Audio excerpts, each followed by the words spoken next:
guys, welcome sa aking YouTube channel, Solid Tech Express. Meron akong panibagong video na i-share ko sa inyo tungkol po sa Canon Pixma MG3070S. Ito po ay ipakita ko kung paano magpalit ng encoder strips. Pero bago po yun, ipapakita ko po sa inyo kung bakit kailangan magpalit ng encoder strips. Kung mapansin po ninyo dito sa ano niya, okay naman siya, naka-ready yung printer to print. Ito may blinking lang yung color tsaka black kasi indicator yan na malapit na yung ink. Pero bakit magpapalit ng encoder strips? Baka naranasan niyo po yung gantong klase ng print niya. Ito po, isa-sample ko. Makita po niyo dito malinis po yung, maayos po yung ano niya. Pagka kinapi natin siya, tapos kahit mag-print tayo, ito yung magiging labas po niya.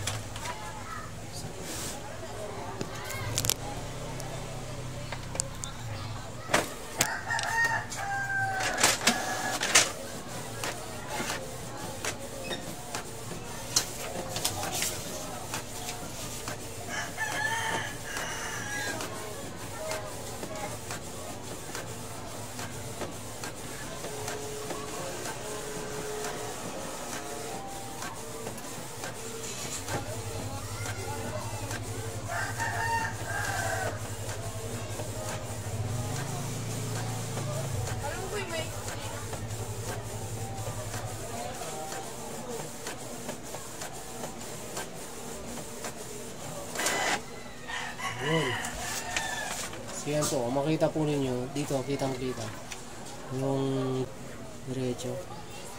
Pero kung mapansin nyo dito sa part na to, okay naman. Yan. Pagdating lang dito, may lumalabas na ganyan, parang blanco siya.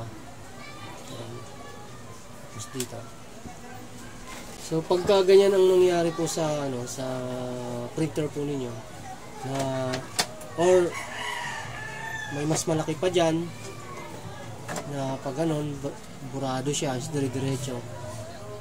Kaya naman minsan pa-side. Pag pa-side po, ang papalitan naman nun, halimbawa dito, tapos malayo ang aggat niya, yung papalitan naman dun yung encoder disc. Pero ito, kasi ganito siya, pababa yung parang burado. Yung encoder strips. Okay. So, kung mapansin niyo ang part nito ano pa siya, maayos naman. Dito lang. Ito pag nag-print natin pag ganito siya eh. So, dito sa side na to, sa part na to ng encoder strip, medyo may ano na doon. Siguradong medyo may problema na. Baka burado na yung papakita ko sa inyo mamaya. So, ayan, bukasin natin to. So, pagka magbabaklas tayo ng gantong model,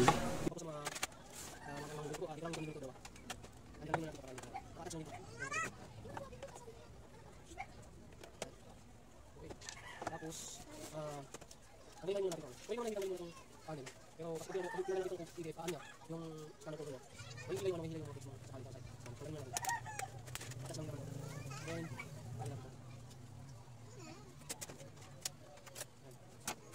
tapos, ito, pwede nyo natin. Sa kanil nga, then, ito sa kanil ito. Okay, pag natanggal na yun, iangat mo lang to, tapos hilahin pa punta rito. Palikod. Kasi ito naka-attach na ito dito sa. So yan, tanggal na siya. Tapos kung first timer lang kayong magbabaklas nito. Ganito na lang, ito ko sa inyo. Pwede naman tanggalin to ng ipapasok nyo na lang dito yung bagong, bili na lang po kayo ng pagkasira na talaga. Encoder strips. Dito nakita ko na meron talaga siya sa part na to, medyo burado na yung niya. May problema na dito.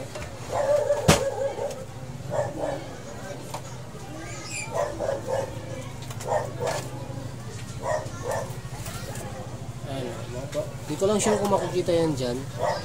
Ayan, yan. Ito yung part na to, oh. Medyo ano na siya, damage na. Dapat ganito po siya, clear pa. Maitim-itim pa siya.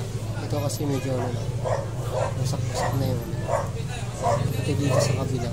So, sira na to. Papalitan ko. So, sa online, marami kayong mabibili ng encoder strips. Type nyo lang yung model, tapos encoder strips.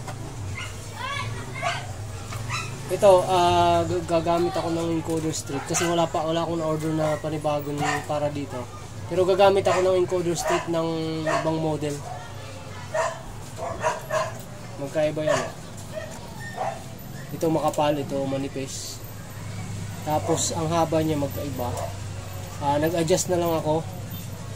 Kinat ko yung part na to, tapos binutasan ko para magsakto yung pag hinila yung spring, magsakto siya. So kung meron kayong mga old printer, Canon din, pwede nyo rin i-try. Pero kung mas maganda pa rin bumili kayo ng bago. Pero sa ngayon kasi ako marami akong stock dito ng mga old printer, kaya gagamitin ko na lang itong kasi okay pa siya eh. Ayos pa yung niya. Okay. Tapos, pag magkakabit kayo, may guide naman ho yan eh. Pagka nilagay nyo siya, pansin nyo, bago nyo tanggalin, meron yung parang L. Ganun o. Okay, ganun yung position niya. Pagka bumili kayo, di ganun din na rin yung position na ilagay po niyo.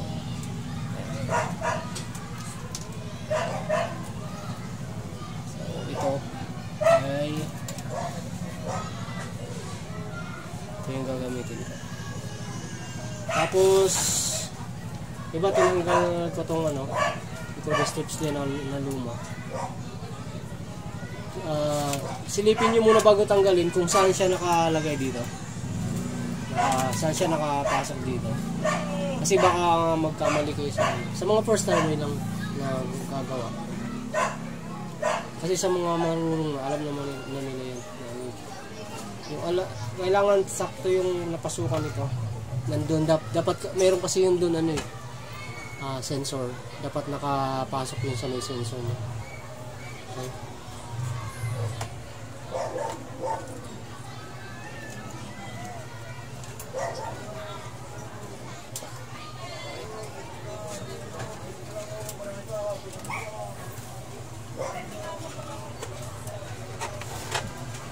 Silipin nyo kung tama yung pasukan.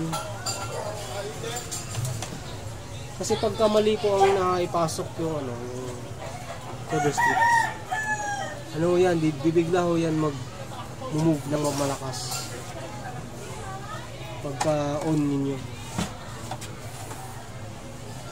Kung mapansin nyo, baliktad po yung spring niya nandito sa kabila. Hindi katulad yung kanina nandun sa kabila kasi ibang model to.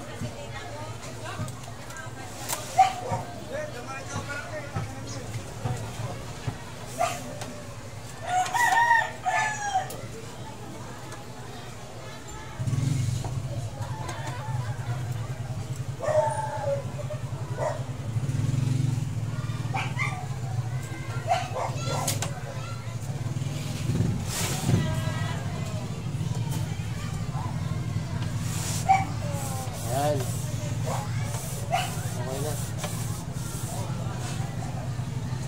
So next, try natin to. So bali, ang gagawin ko muna nito, hindi ko muna siya i-fix na ibabalik. So try ko muna siya.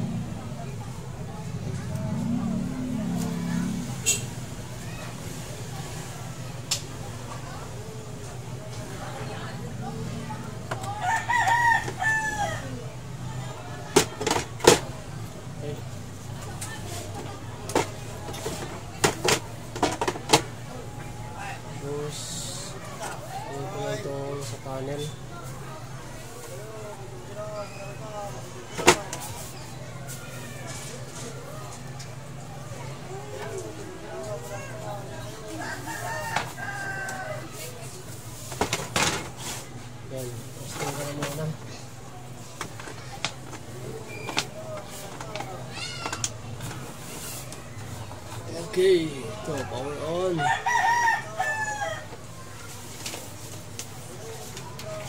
Tapos, same na papel. Document ang gagamitin natin.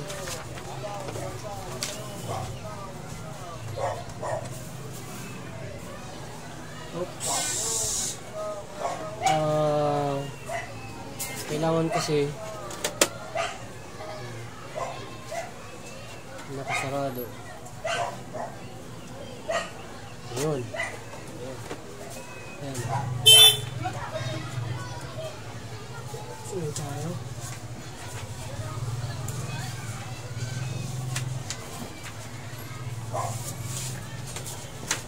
Gamit lang ako ng use na para yes, may copy tayo.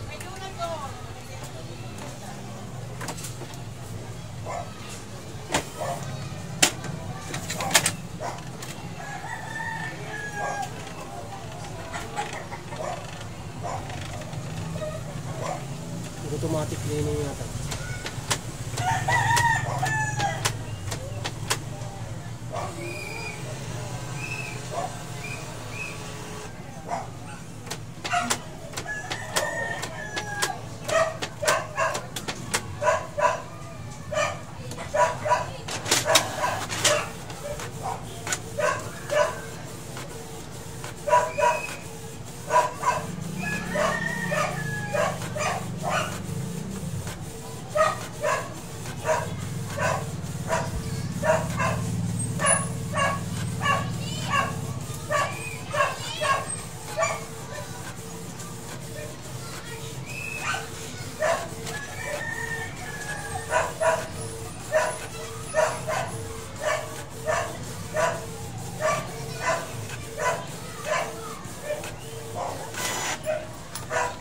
Ayan to, oh.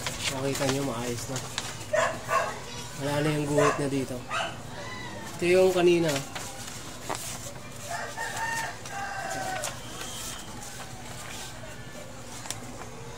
Ito nyo po yung kanina, oh. Merong guhit. So, ito wala na. So, tama lang yung encoder strips yung pinalitan. At kapag ka minsan naman kapag ka ang problema ng blanco ay pag ganito sa encoder disk naman yun, yung dito sa yung pabilog.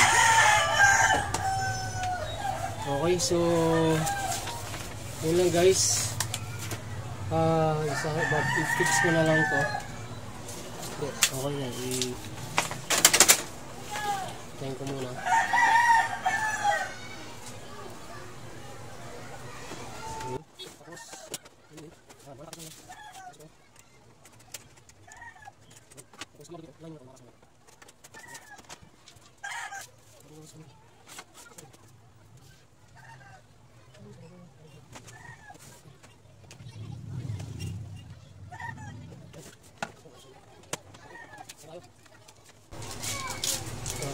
Buka natin.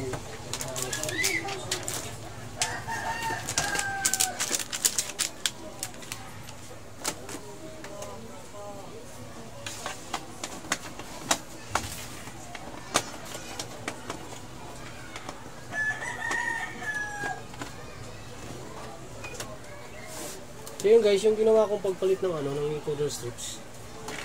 Bali sa ibang model mo yan ginamit ko yung sa MP237 na Canon. Pero kung wala naman kayong ganun, bumili na lang kayo online. Marami naman nagbebenta ng encoder strips tsaka encoder desk.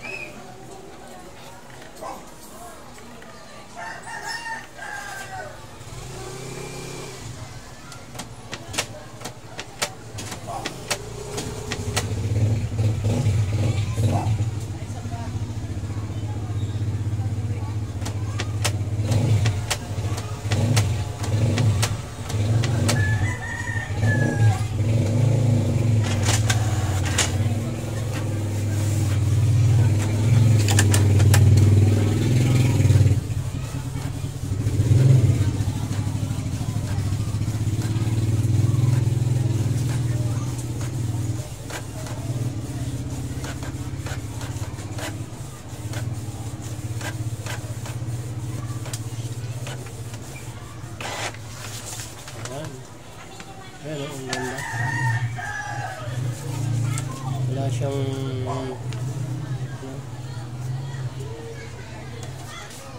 so yan guys, sana nakatulong sa inyo. Sa mga baguhan po sa aking pwede po kayo mag-subscribe sa aking channel para updated po kayo sa mga bago kong ina-upload na video tungkol sa mga filters. So thank you guys.